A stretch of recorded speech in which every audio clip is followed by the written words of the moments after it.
I wasn't about to tell my friend what I saw. No way. Just then, my friend said, "Did you see that?" I said, "Did you see it too?" Not a drink or a drug in the house. We saw this together. We both felt the same feeling of that touch.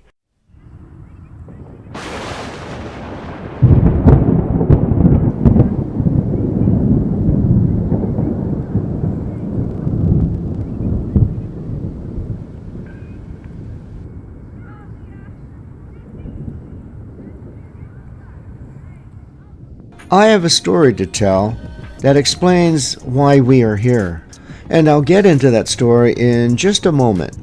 There's a few things I need to explain so that you'll understand the story. I'll need roughly 3 minutes. This is not trying to be religious as much as it is trying to be philosophical. Have you ever asked yourself, why am I here? It is my belief, if we are paying attention, we can understand. However, those who crave certain things are blinded from seeing what is important, and that is easy to fall into. If at any time you disagree with what I'm saying, I would love to read your comments down below. Do you wonder why God allows bad things to happen? No, mankind does this. God is not here to stop free will. So the bad things are man-made. Sometimes, but rarely, God seems to step in to correct a human error that will change things too far. As for reincarnation, well, I am sure it rarely happens for a soul that was taken before their time, but the norm? No, not the norm.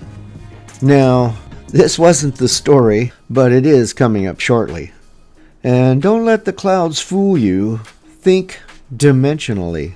Understanding why you are here is lived in a lifetime. Ask yourself, would you want a thief or a murderer living in your house? Neither does God. Start by realizing what you will need there, or better yet, realize what you won't need there.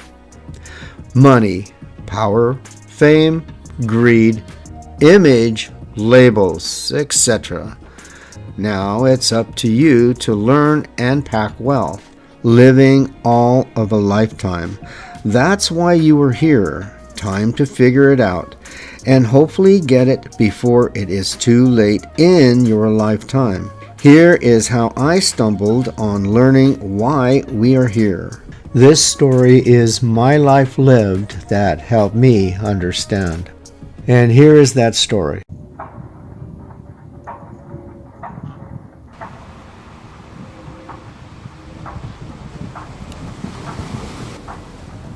It was one of the first weeks of summer.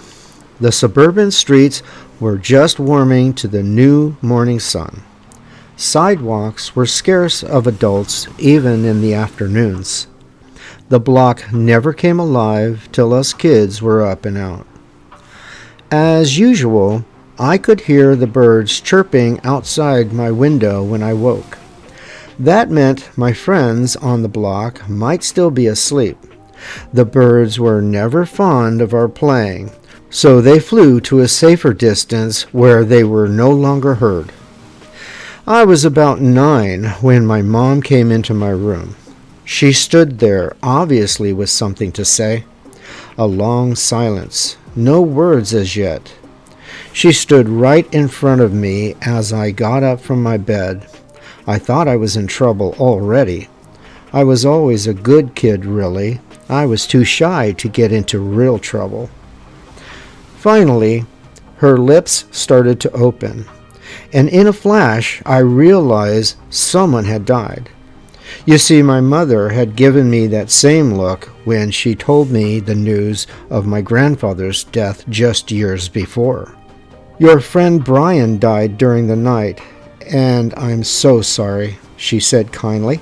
My mind suddenly flashed back to my grandfather who died in his sleep. Till then, his was the only death I ever knew. Funny how people use the term died in their sleep, as if dying in your sleep is swift and calm. I often wondered, did they wake up thrashing about in immense pain? Maybe they clutched their heart during the violent suffering they would never have been able to express to another human soul if they had lived to tell about it before fading away. At my grandfather's funeral, I remember I never cried. I wonder why. Finally, Brian's death crept back in. How? I asked. She said they didn't say more than he had a blood disorder. Later that same day, I met with friends as the block filled with us kids. Rick, Brian's brother, told us the story. Last night, he, Richard, and Brian were arguing over who would pour a drink first. As Brian poured his drink, Richard said he threw his paper cup, which hit Brian on the chest no harder than the blowing wind it was carried on. Richard said later that night, a bruise began to appear.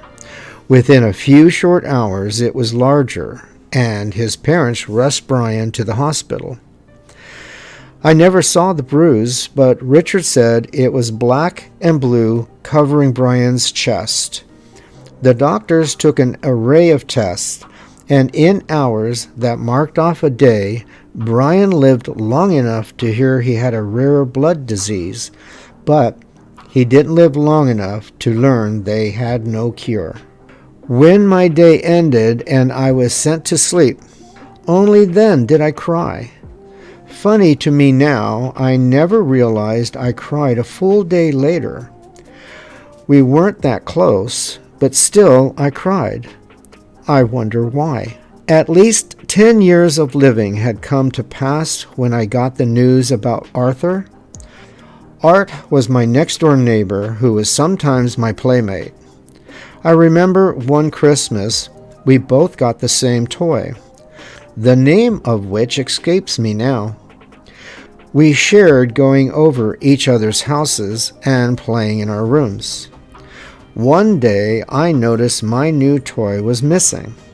I searched and searched, making a mess of my rarely clean room. My quest to find it never reached an end.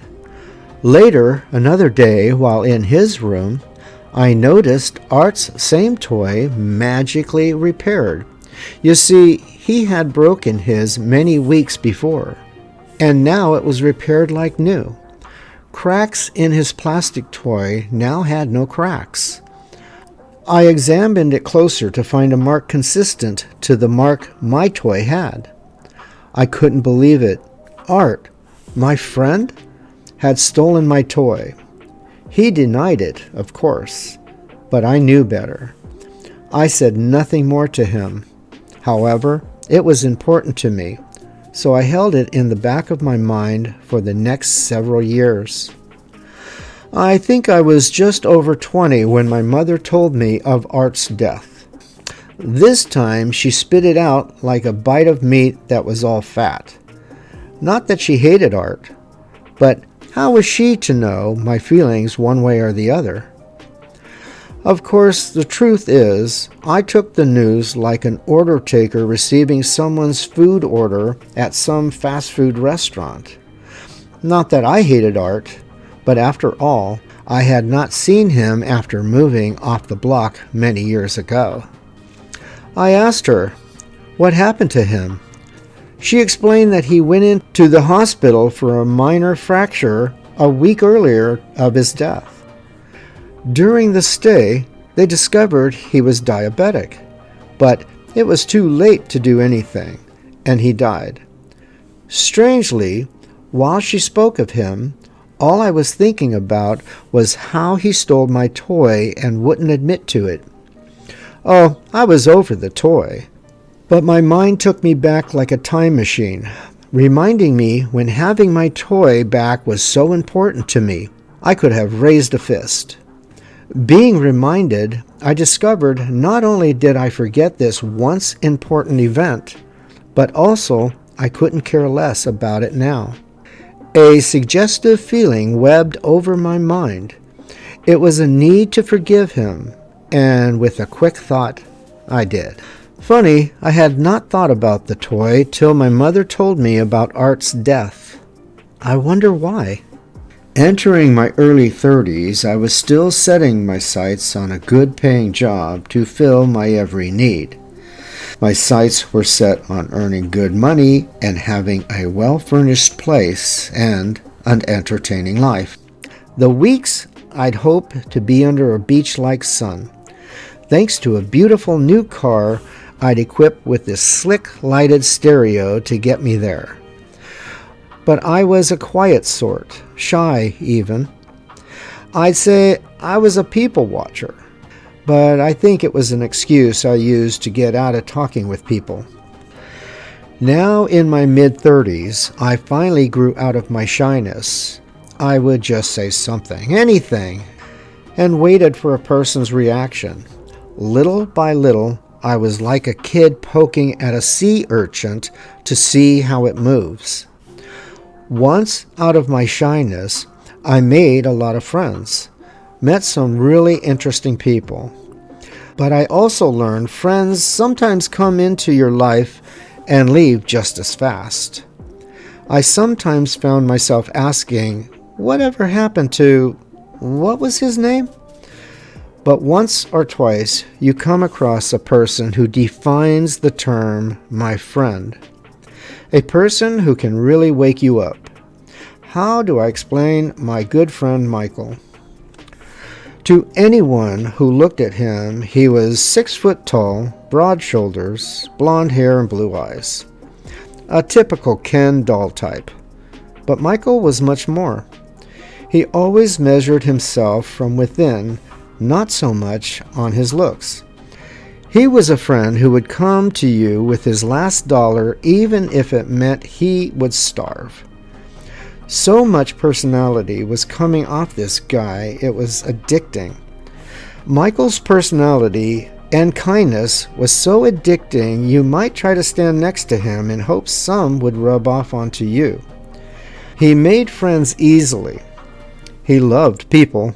He could talk to anyone on all levels, both senseless and serious.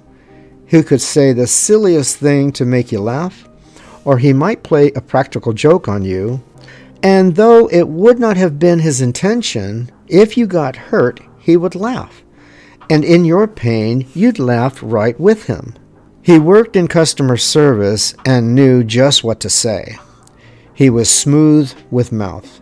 Mike could change a raging, hair-tearing, dissatisfied customer and get them to treat him like a grandparent treats their grandson. I knew Michael for almost 10 years. He often talked about the deep subject of death and dying. Life. What do you think it's all about? Where do we go from here? He'd ask. He once told me if he dies, he would try to communicate with me. I just laughed. April 17th, 1993, 5 months after his 28th birthday, his many friends and I buried him. He was diagnosed with brain cancer on Monday. By the third Friday, he was dead. Once again, life reminded me how fast death can arrive. On the mound where his body lay, his friends and I stayed to talk. Life, what is it all about? A question that in a crowd always went unanswered and unargued. Many years went by, and only 2 of us seemed to be the only ones who still talk about Michael and the good times. I was lying across the floor, and a friend was across from me on the couch. We had just finished a long talk. The music was still playing softly. The room got incredibly still from our silence, when suddenly something like a locomotive sped past between us both. Invisible, yet it was there. The connecting cars blurred as they passed, and suddenly, rising from this blur like a phoenix, but with angel wings, it reached out to both of us. and touched each of our foreheads. And for a moment, I felt two other beings. The angel wings quickly folded back into the shape of the locomotive, and the last cars blurred and were gone. I was so mesmerized, I forgot I was not alone. I wasn't about to tell my friend what I saw. No way. Just then, my friend said, "Did you see that?" I said, "Did you see it too?" Not a drink or a drug in the house. We saw this together. We both felt the same feeling of that touch. Though I knew what had taken place did in fact take place, I still needed to bear witness. I told her I would show her where it came into the room and asked that she tell me where she saw it leave. Our stories matched. We saw this, and for the first time I didn't wonder why. I knew why. Friends, life, and the time it takes to think and digest them all. There becomes one thing in life, which is what life is all about.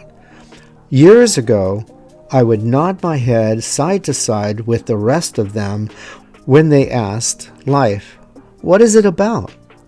A question that in a crowd always went unanswered and unargued.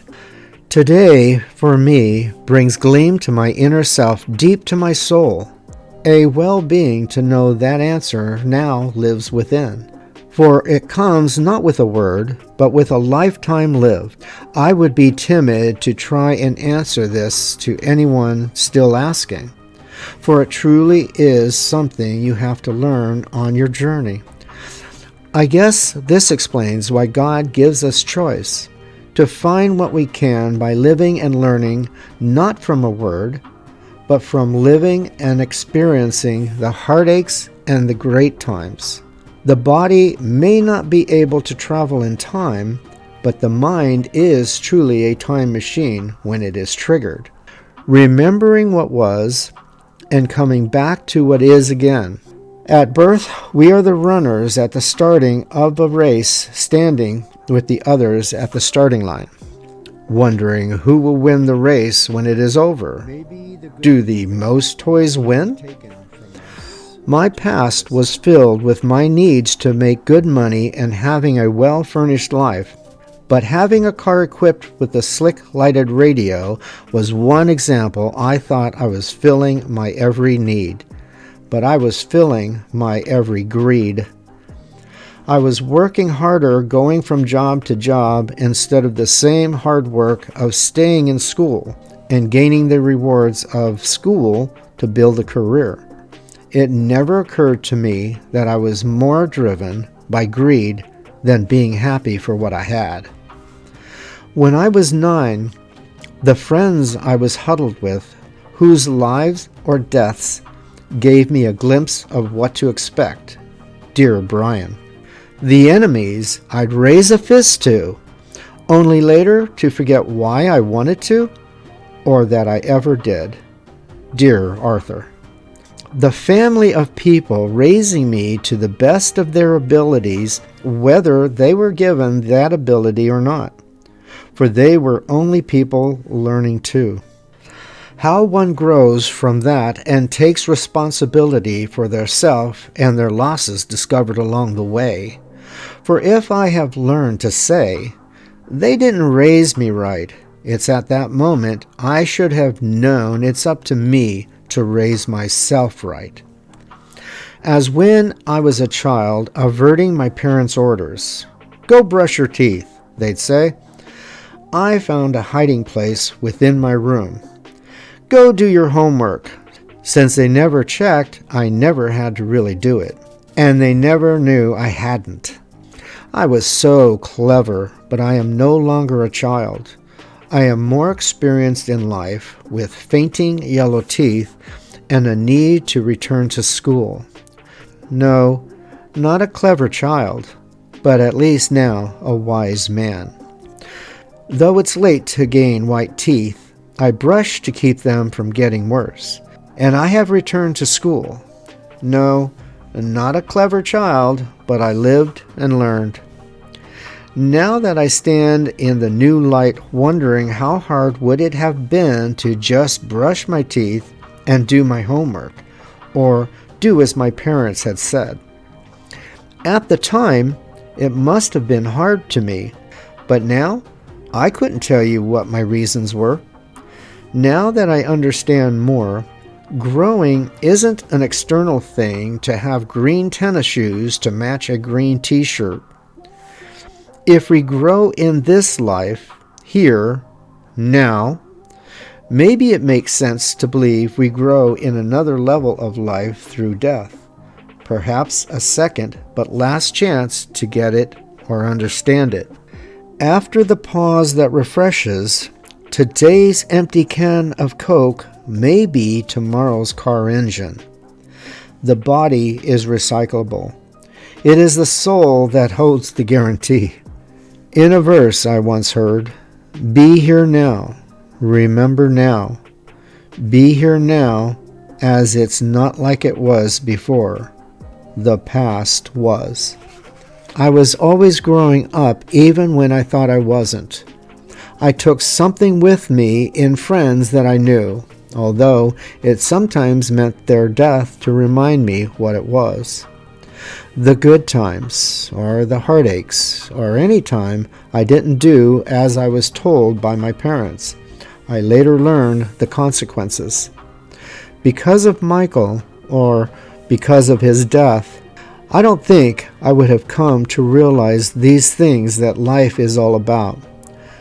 The excessive material toys mean something to us today, but tomorrow we will wonder what was so important about them. At birth, we are raised on needs, but just how material do we let our needs grow? From the beginning, our growth has always been within. Part of living is what of dying. Life is for learning, death is our destiny, and death is another way of life. If my life was a painting, when my painting is finished, I will stand back to see if it makes me proud. Would I want to change, add, or remove something? How are the brush strokes, and did they go in the correct direction? Do the colors blend well? Because if they don't, I'd better fix them now while I'm alive. If I died before I fix them, then this is the picture I will leave others with. My soul is like that painting. After I die, I will stand back and ask myself, will there be things important that are not important now? Will I be wondering how hard it would have been to change those few things? In my death, can I say to myself, am I proud of my life? And isn't that what life is all about? Life is the art of dying.